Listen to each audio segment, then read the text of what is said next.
And our stationary waves are different than our transient waves. Transient waves are propagating, relatively small scale. Stationary waves are more or less geographically fixed. So they have preferential regions where they exist. And because of that, if we think about what possibly could generate waves that are geographically fixed, we have to think about processes that are also relatively geographically fixed. So these are generally what we refer to as boundary conditions, things that are changing very slowly at the Earth's surface. So these waves in the atmosphere generally are rising due to either temperature gradients, okay, or topography. So topography actually has an influence on these waves. You tend to develop large-scale waves in the atmosphere, not gravity waves, but large-scale waves in the atmosphere in the lee of the Himalayas as well as the Rockies. Okay.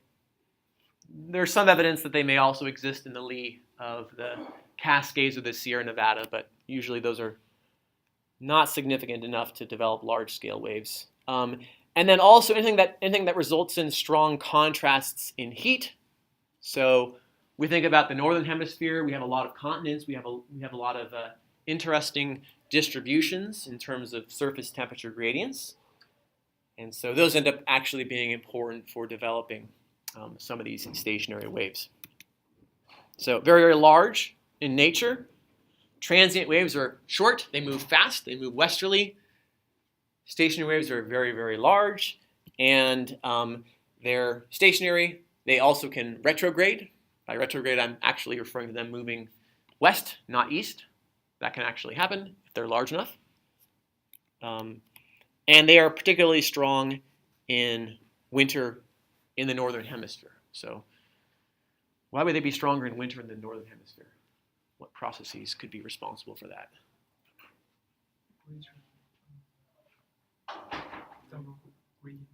Yeah, the temperature gradient's obviously stronger. So much like the transient waves, these stationary waves are also stronger because the temperature gradient is stronger. Why would they be stronger in the northern hemisphere than in the southern hemisphere? There's more land to play with, absolutely. And we have more topography. So southern hemisphere is, if you look at the southern hemisphere, say south of 30 degrees latitude, it's a lot of water, right? These are mid-latitudes we're talking about here. So southern hemisphere ends up being a very, very different story. Let me skip over this and bring you to this summary slide here. So this slide here is quantifying how much heat or energy is transported poleward. Right? We have this energy surplus in low latitudes, deficit in high latitudes. And here we're quantifying how much of this is being taken care of by different factors in the atmosphere. So there are 4 lines on here. The red is the total. The dashed line here, right? This is showing us something called the mean meridional circulation, which is a fancy name for the Hadley cell plus the polar cell. Okay, so the Hadley cell is transporting heat poleward, but only from, say, the equator to around 20, 25 degrees latitude. So that makes sense. That's sort of the confines of the Hadley cell itself. That's where it's doing most of its poleward heat flux. The polar cell generally does most of its heat flux, obviously, near the pole. So it's also positive, right? The positive values here are indicating that we're moving energy from a region of a surplus to a region of a deficit. If you look at the dashed line in mid-latitudes, it's actually negative. And so this is the idea of this indirect circulation in mid-latitudes. So it doesn't work at all. It's actually hurting the cause. But if we look at the other lines here, we have the blue lines, we have the dark blue and the light blue lines. The light blue line is showing us the heat flux due to the transient waves. Okay? And the dark blue line is showing us the heat flux due to the transient plus the stationary waves. Okay, so collectively what you see in mid-latitudes, the bulk of that heat flux energy transport is due to these eddies. And it turns out the transients do most of it. We could look at this in the northern hemisphere. In the northern hemisphere, what would happen is that the stationary waves would be actually more or less equal to the transient waves in the winter. But this is for, I think this is depicted for both hemispheres. In the southern hemisphere, it's all transient waves. There's no stationary waves to account for anything.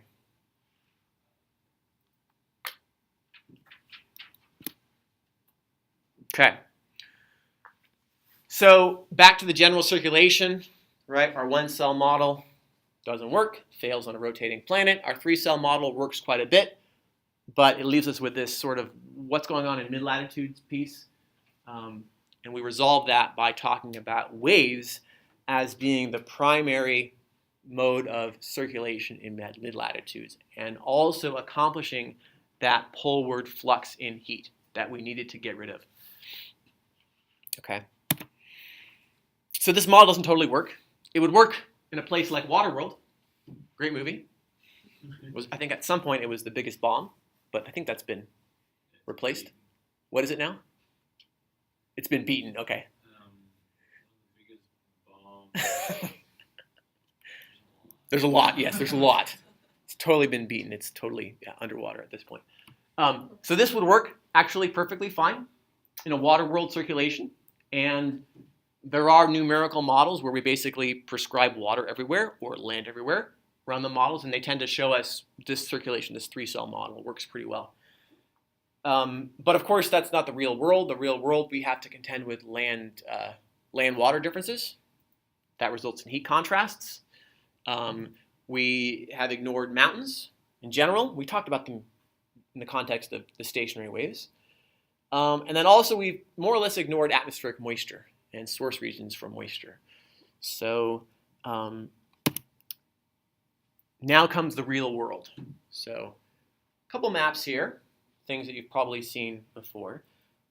We'll start at the surface. So these are climatological features. The top panel, well actually no, I won't say anything yet. That's a question for you guys. So we have two panels here. One panel is winter, December, January, February. And one panel is summer, June, July, August. Which one's which? Top summer. Top is summer. I think. Okay. The sun directly overhead at the bottom at the Tropic Capricorn. So we're looking here at sea level pressure. So we maybe think about what's going to drive sea level pressure? What drives surface pressure? Temperature. Yeah, how much temperature drives surface pressure? How dense the air is. How dense the air is? Yeah. So if we have very, very warm surface temperatures over a region, should we expect high pressure or low pressure? Ignoring other factors. Just all we know is we have really, really warm air over a region. Should generate low pressure, right? Where we have warm air becomes less dense, and we generate that sort of, land sea breeze, monsoonal circulation feature. So, where should we expect to see the warmest air in the summer hemisphere? Over the land or over the ocean? Over the land, right? Ocean's sort of slow, doesn't heat up so much, doesn't cool down so much. So we should see the warmest air over land in the summer hemisphere. Okay, and if that's true, then we should see lower pressure over land in the summer hemisphere. Sounds like I'm just playing riddles with myself. So which one is summer? The one on the bottom. The one on the bottom is summer in the northern hemisphere. Yes, the one on the bottom is summer in the northern hemisphere. So on this one here, what we can see over both oceans in the northern hemisphere, we actually develop high pressure, relatively high pressure. And you'll notice that the circulation, the wind vectors around these are clockwise or anticyclonic. So we end up developing high pressure over the oceans in the summer because the oceans are relatively cooler than the land. There's not a really strong thermal low. We call these thermal lows when we have warm air generating low pressure at the surface. Not really strong evidence over the sort of North America. It's lower than the adjacent land masses. But if we look at Asia, what we see is some significantly low pressure over parts of India here, and we also see that the wind is blowing from the ocean to the land. So that is the monsoonal circulation. If you look at the winter hemisphere, which is the top one, you see the opposite pattern. You see lower pressure over the oceans and higher pressure over the land. And the highest pressure you see here is over Mongolia or Russia, right? Very, very cold air mass. Okay, so in the winter hemisphere, in the northern hemisphere, we have the Aleutian lows and the Icelandic lows in the Pacific and Atlantic basins. Those end up moving actually poleward and weakening in the summer hemisphere and are replaced by these subtropical highs or subtropical gyres. And those actually become an important component of oceanic circulation as well. In the southern hemisphere, you see things actually being a lot more zonal in nature. There's not as much of a sort of difference between the ocean and the land because a lot of it's ocean. Okay. So here's another zoom in, specifically in January. And it's picking out a few more features for us here. The couple things potentially to look at is the location of the ITCZ. So you see it sort of close to the equator. The one thing you actually do see about the ITCZ is that it tends to dive further poleward, closer to the thermal equator. Thermal equator is basically the latitude which the sun is directly overhead. So the sun is directly overhead, more or less at 20 degrees north, 20 degrees south latitude in January, right? So because the land heats up more than the ocean, the warmest air, right, is going to be a bit further south. So the ITCZ dips a bit further south here than over the ocean. Here's the Aleutian low, right, Bering Strait.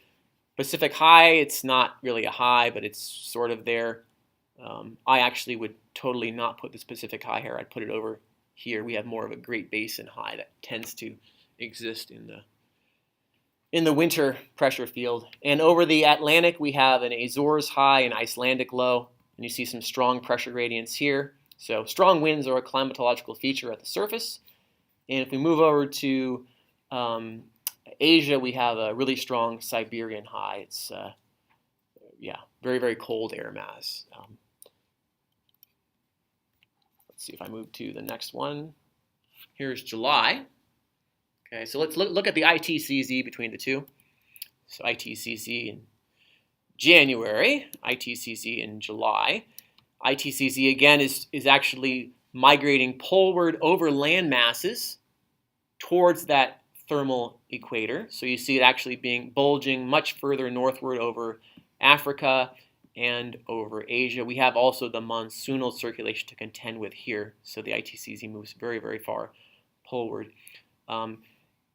We see the Pacific high and the Bermuda high, right? So let me move back to the previous one. There's the Pacific high and Azores high. So I don't know why it changed its name, but it's the same basic high. Bermuda just sounds maybe better. This Bermuda high actually ends up becoming an important component for the relative mugginess and warm air across the eastern